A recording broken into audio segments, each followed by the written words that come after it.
Undoubtedly, one of the most remarkable moments in the history of the LBJ Library came on August 27, 2008, Lyndon Johnson's 100th birthday.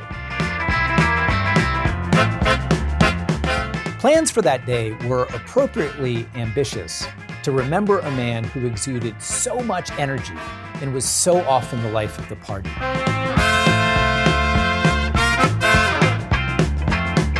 The library used the occasion to open a brand new museum exhibit called To the Moon, the American space program in the 1960s. UT campus today, a 90-ton crane lifting 2 spacecraft into place inside the LBJ library. You just don't see that every day.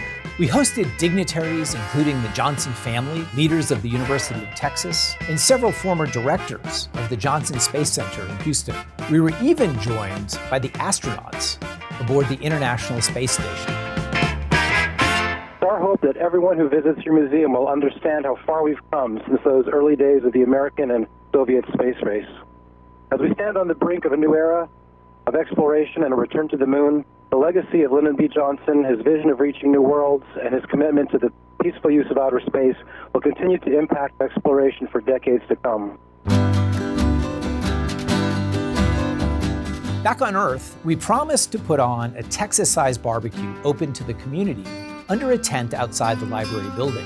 What we didn't anticipate was just how spectacular of an event it turned out to be.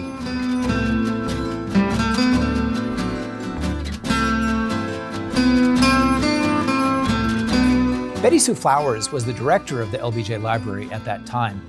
Betty Sue, what do you remember most from that birthday celebration? I just remember the high spirits, the dancing, the music, the amazing crowds that had old folks from the country to students. As it got dark, the tower lit up orange. It was a lovely time. Students came from the LBJ school, the extended Johnson family. It was just a bash. And it reminds me of how much LBJ and Mrs. Johnson were in the hearts of people. I think it's wonderful that, everything that he worked for and has done carries on today. And this is sort of just a remembrance for him and everything he's done. My father could receive no greater birthday present. All in all, it was a birthday bash befitting a man who loved nothing more than a crowd of his fellow Texans.